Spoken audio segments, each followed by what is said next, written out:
Good morning students, welcome to the channel current affairs updated. This is Akanksha और आज के इस लेक्चर में हम डिस्कस करेंगे 11th नवंबर की इम्पॉर्टेंट करंट अफेयर्स। लेक्चर काफ़ी इंपॉर्टेंट होने वाला है आपके सभी एग्जाम के पर्सपेक्टिव से, तो उसको एंड तक ज़रूर देखना है। और जितनी भी आपकी न्यूज़ बनती है 11th नवंबर से, उन सभी को हम कवर करेंगे आज के इस लेक्चर में। इसके अलावा 10 मंथ का जो कंटेंट है हमारा करंट अफेयर्स का, जिसमें आपको जनवरी से लेकर अक्टूबर 2025 का पूरा कंटेंट मिलेगा। इसमें आप टॉपिक वाइज देख सकते हो, सभी टॉपिक्स आपको मिलेंगे। और इसके लिए आपको व्हाट्सअप करना है 8815306208 पर। साथ ही में जो एप्लीकेशन है दैट इज़ देवाशीष क्लासेस, आप इसको भी इंस्टॉल कर सकते हो। यहाँ पर आपको डायरेक्टली इस ई बुक की जो लिंक है वो मिल जाएगी एंड वहाँ से जाके आप हमारी सभी ई बुक्स को परचेज कर सकते हो। तो अब शुरू करते हैं लेक्चर को, लेकिन उससे पहले हम करेंगे लास्ट क्लास का रिवीजन।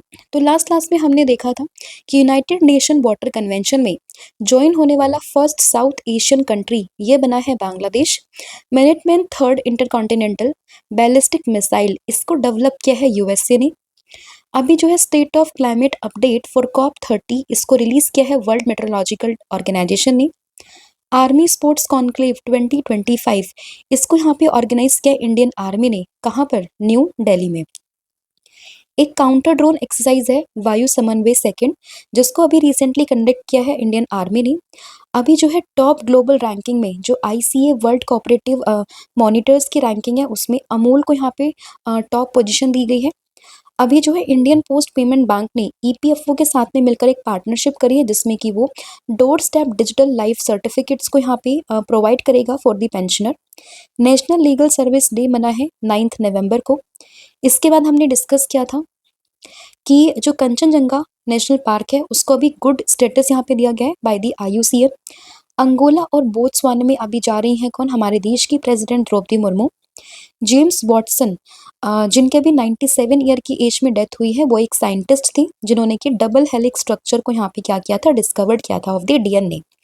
नरेंद्र मोदी जी ने यहाँ पे एक स्टैम्प, कॉइन और वेब पोर्टल को लॉन्च किया है on the 150 years of the Vande Mataram. ठीक है, तो ये चीज़ें आप लोगों को यहाँ पे ध्यान रखनी है। अब हम शुरू करते हैं अपनी आज की क्लास की फर्स्ट क्वेश्चन से। तो फर्स्ट क्वेश्चन है that Christmas island that was recently seen in news is located in which ocean. तो किस ओशन में आपको क्रिसमस आइलैंड देखने के लिए मिलेगा?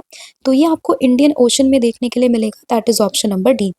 अब ये न्यूज़ में क्यों है? तो क्रिसमस आइलैंड की बात करें तो अभी जो है गूगल उसने यहाँ पे अनाउंसमेंट करी है कि वो यहाँ पे अपना लार्ज एक AI यानी कि आर्टिफिशियल इंटेलिजेंस डेटा सेंटर को क्या करेगा? सेट करेगा ऑन दी क्रिसमस आइलैंड, जो कि आपको इंडियन ओशन में देखने के लिए मिलेगा। ठीक है, तो इसलिए पूरा आइलैंड यहाँ पे न्यूज़ में आ चुका है। And the project follows a cloud partnership which is signed earlier this year with the Australian department of defence. तो ऑलरेडी ये जो पूरा एग्रीमेंट था यहाँ पर ये साइन हो चुका है और अभी जो है गूगल ने अनाउंसमेंट करी है कि वो लार्ज AI डेटा सेंटर को स्टैब्लिश करेगा इंडियन ओशन में। एंड स्पेसिफिकली बात करें तो क्रिसमस आइलैंड पे। इसकी लोकेशन भी आप यहाँ पर देख सकते हो, ऑस्ट्रेलिया के बगल में ही आपको ये क्रिसमस आइलैंड देखने के लिए मिलेगा। ठीक है, ये है यहाँ पे क्रिसमस आइलैंड। नेक्स्ट आपका क्वेश्चन होगा यहाँ पे, who has recently become the 91st chess grand master of India. तो इंडिया के 91st चेस ग्रैंड मास्टर यहाँ पे कौन बने हैं? तो ये बने हैं Rahul VS, that is option number C. And again ये भी तमिलनाडु से बिलोंग करते हैं। ठीक है, इससे पहले अगर हम 90th नंबर की बात करें तो वो पर्सन भी कहाँ से बिलोंग करते थे? इलम पार्थी करके, तो वो भी चेन्नई से बिलोंग करते थे। और अभी इनकी बात करें राहुल VS की, तो अगेन ये भी तमिलनाडु से ही बिलोंग करते हैं। ठीक है, जो कि इंडिया के 91st ग्रैंड मास्टर यहाँ पे बन चुके हैं। और इससे पहले 89th की बात करें तो रोहित कृष्णा थे, उसके बाद 90th पे इलम पार्थी AR थे जो हमने डिस्कस किया। 88th पर बनी थी दिव्या देशमुख, 87th पर बने थे हरि कृष्ण AR, 86th पे बने थे श्री हरि LR।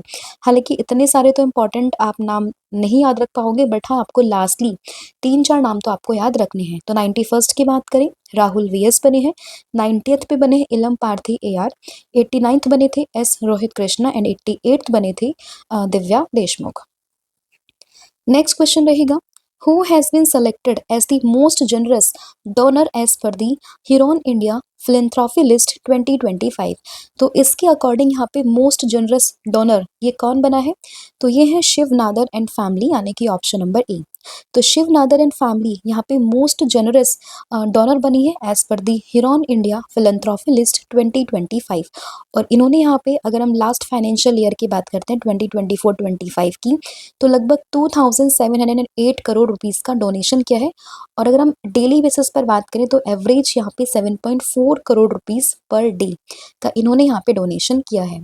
और शिव नादर की बात करें तो ये फाउंडर है किस चीज़ के, HCL टेक्नोलॉजीज के। नेक्स्ट क्वेश्चन होगा यहाँ पे नेशनल एजुकेशन डे 2025, ये हम कौन सी डेट को सेलिब्रेट करते हैं। तो अगर हम बात करते हैं नेशनल एजुकेशन डे 2025 की, तो ये हर साल 11 नवंबर को सेलिब्रेट होता है, यानी कि ऑप्शन नंबर डी। क्यों मनाते हैं, क्योंकि इसी दिन जो हमारे फॉर्मर फर्स्ट एजुकेशन मिनिस्टर रह चुके हैं दैट इज मौलाना अबुल कलाम आज़ाद जी, तो उन्हीं की बर्थ एनिवर्सरी मनती है 11 नवंबर को। ठीक है, तो this day commemorates the birth anniversary of the Maulana Abul Kalam Azad, India's first education minister and a great educationist. ठीक है, और ये मनता है 11 नवंबर को। और इस चीज़ के अनाउंसमेंट 2008 में ministry of human resources development ने करी थी, जिसको आज हम मिनिस्ट्री ऑफ एजुकेशन के नाम से जानते हैं। ठीक है, तो याद रहेगा 11 नवंबर that is national education day. Important days की बात अगर हम करें नवंबर में, तो हमने फर्स्ट को डिस्कस किया था, वीगन डे हम लोग सेलिब्रेट करते हैं। इसके अलावा अगर हम बात करें कि जो 5th नवंबर था, तो 5th नवंबर को हम लोग सेलिब्रेट करते हैं कौन सा डे, दैट इज आपका विश्व सुनामी जागरूकता दिवस, यानी कि जो आपका सुनामी अवेयरनेस डे है वो मनाते हैं। और इसके अलावा इस बार जो गुरु नानक जयंती है वो भी बनी है 5th नवंबर को। और कल हमने देखा था 9th नवंबर को जो आपका नेशनल लीगल सर्विस डे था, वो 9th नवंबर को हम लोग सेलिब्रेट करते हैं। ठीक है, तो हालांकि आगे डिस्कस करूंगी मैं, बट आप लोगों को ध्यान रखना है यहाँ पे नेशनल एजुकेशन डे 11th नवंबर। नेक्स्ट क्वेश्चन होगा which institution signed the MOU for collaborative research and standardization in advanced telecom technologies like 6G and AI। तो इसमें यहाँ पे किसने एक MOU को साइन किया है, तो अगर हम इसमें बात करें तो IIT बॉम्बे और टेक, इन दोनों ने मिलकर एक MOU साइन किया है किस चीज़ को लेके, 6G एंड AI जैसी टेक्नोलॉजीज को लेकर। तो ऑप्शन नंबर बी आप लोगों ने ध्यान रखना है। ठीक है, और इसमें अगर हम बात करें तो इसमें क्या होगा, तो यहाँ पे 6G और जो AI है इन सब पे बात यहाँ पर की जाएगी। और ये कोलैबोरेटिव जॉइंट रिसर्च है जिसमें टेक यानी कि टेलीकम्युनिकेशन इंजीनियरिंग सेंटर का नाम है, साथ ही में IIT बॉम्बे का नाम आपको यहाँ पे देखने के लिए मिल जाएगा।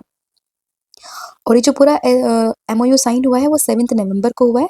And this collaboration will focus on developing India specific standards and test framework for future communication networks. ठीक है, तो ये भी आप लोगों ने ध्यान रखना है। नेक्स्ट आपका क्वेश्चन होगा यहाँ पे that where is the 30th UN climate change conference, यानी कि COP30। तो UN क्लाइमेट का जो COP30 है वो कहाँ पे इनॉग्रेट हुआ है, with the focus on the Paris agreement and adaptation measures. तो ये हुआ है ब्राज़ील के बेलम में। ठीक है, इंपॉर्टेंट एक समिट का क्वेश्चन यहाँ पे बनता है। और इम्पॉर्टेंट समिट में अगर हम बात करें कि COP30 of the UN climate change conference, यानी कि UNCC की COP30 ये कहाँ पर हुई है, तो ये हुई है ब्राज़ील के बेलम में। एडिशन कौन सा था, 30th एडिशन था। ठीक है, तो ये भी आप लोगों ने ध्यान रखना है। तो 30th addition of Brazil Belém 2025। तो November 10th, the 30th UN Climate Change Conference known as COP30 is being held in Belém, Brazil, and this conference will be held from 10th to 21st of November 2025, and the summit is being viewed as a potential turning point for the global south, which is emphasis is being placed on implementing the Paris Agreement, climate finance and the adaptation strategies। तो जो भी Paris agreement में यहाँ पे बातें हुई हैं उसको कितना अचीव कर लिया है, क्या उसमें बातें हुई हैं, तो उन सब चीज़ों का डिस्कशन यहाँ पे होगा। एंड उसके ऊपर ही पूरी समिट यहाँ पर होगी क्लाइमेट को लेकर, जिसको COP30 यहाँ पे नाम दिया गया क्योंकि 30th एडिशन है। ठीक है, कहाँ पर ये होगी, चल रही है ब्राज़ील के बेलेम में। नेक्स्ट क्वेश्चन आपका होगा that which command of Indian Air Force organized the first ever full-scale air show in Guwahati on 9th November। तो 9th नवंबर को इंडियन एयर फोर्स की किस कमांड ने first ever full scale air show यहाँ पे host किया है गुवाहाटी में, तो ये यहाँ पर क्या है बेसिकली जो ईस्टर्न एयर कमांड है उसके द्वारा। तो इंडियन एयर फोर्स का जो ईस्टर्न एयर कमांड है उसी ने ही first ever full scale air show को यहाँ पे ऑर्गेनाइज किया है गुवाहाटी में 9th नवंबर को। तो इसमें ऑप्शन नंबर सी आप लोगों ने ध्यान रखना है, ठीक है। तो 9 नवंबर इंपॉर्टेंट डेट है एंड ईस्टर्न एयर कमांड ने जो है इंडियन एयरफोर्स की जो ईस्टर्न एयर कमांड है उसी ने ही ये first ever full scale air show को यहाँ पे होस्ट किया है। And the event has been conducted to mark the 93rd anniversary of the Indian Air Force, and more than 75 aircrafts and helicopters have been displayed in over 25 aerial formation. And the show has taken place at Lachit Ghat above the Brahmaputra river, and the theme for this year's celebration is infallible, impervious and precise. तो ये theme भी आप इसमें ध्यान रख सकते हो, ठीक है। बाकी अगर आपसे कमांड पूछा जाए तो आपको ईस्टर्न एयर कमांड का नाम ध्यान रखना है, जो कि first ever full scale air show की यहाँ पे हम बात कर रहे हैं, कहाँ पे, गुवाहाटी में। नेक्स्ट क्वेश्चन होगा एयरफोर्स से, इसके बारे में हम डिस्कस कर लेते हैं। 8 अक्टूबर 1932 को इसकी स्टैब्लिशमेंट होती है और इसीलिए 8 अक्टूबर को हम लोग एयरफोर्स डे यहाँ पे सेलिब्रेट करते हैं। और प्रेसिडेंट ऑफ इंडिया यहाँ पे सुप्रीम कमांडर होते हैं इंडियन एयरफोर्स के, और एट प्रेजेंट में जो चीफ ऑफ एयर स्टाफ है वो है कौन, अमरप्रीत सिंह। नेक्स्ट क्वेश्चन होगा यहाँ पे that which state's cabinet has approved a bill to officially ban polygamy in the state। तो स्टेट में पोलीगैमी को बैन करने के लिए ऑफिशियली यहाँ पे किसने एक बिल को अप्रूव किया है, तो इसको अप्रूव किया है असम की स्टेट कैबिनेट ने, यानी कि ऑप्शन नंबर ए। तो असम की स्टेट कैबिनेट ने एक बिल अप्रूव किया है जो कि बात करता है पोलीगैमी के ऑफिशियली बैन पे इन दी स्टेट। तो इसमें ऑप्शन नंबर ए आप लोगों को ध्यान रखना है। और ये जो पूरा बिल है वो अभी 25 नवंबर को जो स्टेट असेंबली है उसमें प्रेजेंट किया जाएगा, और इस बिल का नाम है the Assam prohibition of the polygamy bill 2025, ठीक है। तो ये बिल का नाम ध्यान रखना है, the Assam prohibition of polygamy bill 2025। 25 नवंबर को इसको प्रेजेंट किया जाएगा, और इसमें जो भी कन्विक्शन होगा उसमें कम से कम 7 साल की सजा यहाँ पे दी जाएगी। एंड इस बिल का पर्पज है of prohibit any person from entering a second marriage if their first spouse is alive and if they are not legally separated और if the first marriage has not been dissolved by the court decrees. तो इसीलिए अगर इनमें से कोई भी situation नहीं होती और स्टिल अगर पर्सन दूसरी शादी करता है तो उस कंडीशन पे उसको यहाँ पे 7 साल की सजा हो सकती है। और इसका बेसिक सा पर्पज यही है कि जो पॉलीगैमी है उसको यहाँ पे बैन करना, ठीक है। और इसमें जो शेड्यूल ट्राइब पॉपुलेशन है उसके मेंबर्स को यहाँ पे इंक्लूड नहीं किया हुआ है, और कुछ कुछ ऐसे शेड्यूल एरियाज भी हैं जिनको यहाँ पे इस चीज़ से एक्सक्लूड किया गया है, ठीक है। नेक्स्ट क्वेश्चन होगा which Indian shooter became the first individual pistol shooter to win a medal at ISSF World Championship in an Olympic event। तो किसी एक, अगर हम बात करें world championship in an Olympic event में किस पिस्टल शूटर ने यहाँ पे इंडिविजुअल मेडल जीता है, तो ये जीता है अनीश बनवाला ने, यानी कि ऑप्शन नंबर सी। तो Anish Banwala become the first individual pistol shooter to win a medal at the ISSF world championship in an Olympic event. तो उसमें ऑप्शन नंबर सी ध्यान रखना है, अनीश बनवाला। अगर कल को एग्जाम में सिर्फ ये भी पूछते हैं ना कि अनीश बनवाला किस स्पोर्ट से हैं, then your answer will be, आपको ध्यान रखना है ये है कहाँ से, that is from the shooting. तो 9 नवंबर को Anish Banwala created history by winning the silver medal in the men's 25 meter rapid fire pistol event at the ISSF world championship in the Cairo, Egypt. तो इजिप्ट में ये पूरी चैंपियनशिप हो रही थी जहां पर अनीश बनवाना ने सिल्वर मेडल यहाँ पर जीत लिया, एंड ये बने हैं first person to won this medal in this championship, right. तो इसलिए आप लोगों ने ध्यान रखना है इनका नाम, दैट इज अनीश बनवाला। नेक्स्ट क्वेश्चन होगा what is the name of the Indian naval ship which is participating in the exercise Malabar 2025। तो एक्सरसाइज मालाबार 2025 में किस इंडियन नेवल शिप ने पार्टिसिपेट किया है, तो यहाँ पे पार्टिसिपेट किया है INS शाहद्री ने, यानी कि ऑप्शन नंबर डी। तो INS शाहद्री यानी कि INS का मतलब है इंडियन नेवल शिप, शाहद्री ने पार्टिसिपेट किया एक्सरसाइज मालाबार में, यानी कि ऑप्शन नंबर जो डी है वो आप लोगों ने ध्यान रखना है। और इंडियन नेवल शिप है ये currently at Guam in the North Pacific and it is taking part in the multinational maritime exercise जिसका नाम है मालाबार 2025, और इसमें INS शाहद्री ने यहाँ पे पार्टिसिपेट किया है, ठीक है। And during the harbour phase of Malabar 2025 planned activities जैसे कि अगर हम बात करें planning session, communication, coordination, friendly sports event, ये सब यहाँ पे होगा, ठीक है। तो बस आपने जो INS यहाँ पे पार्टिसिपेट कर रही है दैट इज INS शाहद्री, उसका नाम आप लोगों ने ध्यान रखना है। Next question, recently celebrated name in Indian cinema known for her dual contribution as a playback singer and actress passed away on 9th November 2025. Who was she? तो अभी जो एक काफ़ी famous actress and playback singer थी जिनका हाल ही में निधन हो गया है एंड इनका नाम था सुलक्षणा पंडित। ठीक है, 6 नवंबर को उनकी डेथ यहाँ पर हो चुकी है एंड अगर हम 80s की बात करें 1980s 1970s में तो काफ़ी फेमस नाम इनका था, दैट इज सुलक्षणा पंडित का। तो ऑप्शन नंबर बी आप लोगों ने ध्यान रखना है। नेक्स्ट क्वेश्चन होगा वर्ल्ड रेडियोग्राफी डे 2025, ये कौन सी डेट को हम लोग सेलिब्रेट करते हैं? तो वर्ल्ड रेडियोग्राफी डे की बात करें ये बनता है 8 नवंबर को, यानी कि ऑप्शन नंबर डी। तो option number D world radiography day 8 नवंबर आप लोगों ने ध्यान रखना है। एंड इसके अलावा बात करें कि ये बेसिकली जो डिस्कवरी है एक्सरे की उसको ऑनर करने के लिए यहाँ पे ये डे हम लोग सेलिब्रेट करते हैं और आप लोगों ने बताना है कमेंट करके कि एक्सरे की डिस्कवरी ये किसने करी थी। तो इसका आंसर आपने मुझे कमेंट करके बताना, उनका पूरा नाम क्या था। ठीक है, और इसके अलावा अगर हम नवंबर के इंपॉर्टेंट डेज को डिस्कस करें तो सबसे पहले वीगन डे 1 नवंबर है, सुनामी अवेयरनेस डे 5 नवंबर और इसी दिन हमने गुरु पर्व यानी कि जो गुरु पूर्णिमा है या फिर आप कह सकते हो सॉरी गुरु नानक जयंती वो हमने मनाई है 5 नवंबर को।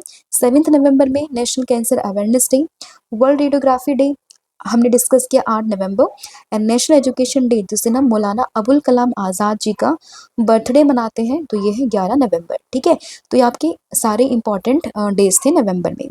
तो ये था आपका पूरा कंटेंट जो हम लोगों ने डिस्कस कर लिया। अब हम करेंगे फटाफट से पूरी क्लास का क्विक रिकैप। तो सबसे पहले हमने क्रिसमस आइलैंड को डिस्कस किया, ये आपको इंडियन ओशन में मिलेगा। न्यूज़ में क्यों है? क्योंकि अभी जो गूगल है वहाँ पर अपना large AI data centre establish करने की बात कर रहा है। 91st chess grand master of India ये यहाँ पर कौन बने हैं? तो अगर हम बात करें 91st chess grand master of India की तो ये चेन्नई से बिलोंग करते हैं, मतलब तमिलनाडु से बिलोंग करते हैं। नाम है इनका राहुल वीएस। ठीक है, ह्यूरॉन इंडिया फिलैंथ्रोपी लिस्ट की बात करें इसमें टॉप किया किसने? शिव नादर एंड फैमिली ने। नेशनल एजुकेशन डे की बात करें 11 नवंबर को मनाते हैं। टेक और आईटी बॉम्बे ने अभी दोनों ने मिलकर एक एमओयू साइन किया जो कि बात करता है 6G और एआई जैसी टेक्नोलॉजीज को लेकर। ठीक है, 30th UN climate change conference COP30 ये हो रही है ब्राज़ील के बेलम में। First ever full scale air show ये कहाँ पर हो रहा है? तो ये हुआ है अभी गुवाहाटी में। और अगर हम इसकी बात करते हैं तो ये अभी जो आपका ये ईस्टर्न कमांड है ना इंडियन एयरफोर्स की, वो इसको यहाँ पे बना रही है eastern air command. Officially ban polygamy in the state, इसको लेकर एक बिल अप्रूव किया है किसने? ये किया है असम की गवर्नमेंट ने। तो इसमें असम गवर्नमेंट का नाम आप लोगों ने ध्यान रखना है। फिर बात करें ISSF वर्ल्ड चैंपियनशिप में अभी सिल्वर मेडल जीता है किसने? अरुण बनवाला ने। ठीक है, किससे बिलोंग करते हैं? शूटिंग से बिलोंग करते हैं। एक्सेस मालाबार में बात करें तो पार्टिसिपेट किया INS शहादरी ने। सुलक्षणा पंडित की बात करें तो इनकी अभी हाल ही में डेथ हुई है। काफ़ी फेमस पर्सनालिटी थी। 1970s और 80s में बात करें तो काफ़ी इनका नाम था। वर्ल्ड रेडियोग्राफी डे ये बनता है हर साल कौन सी डेट को? दैट इज ऑन दी 8 नवंबर। तो ये डेट भी आप लोगों ने ध्यान रखनी है। तो ये आपका पूरा रिवीजन भी हम लोगों ने यहाँ पे कर लिया है। कल मैंने आप लोगों से पूछा था कि सामिया सुलू हसन ये किस देश की वापस से प्रेसिडेंट बनी है, तो इसका जो भी आंसर है आप मुझे कमेंट करके बताइएगा। और आज का आप लोगों के हम सॉरी इसका आंसर तो कल था ना, हाँ, तो इसका आंसर है तंजानिया।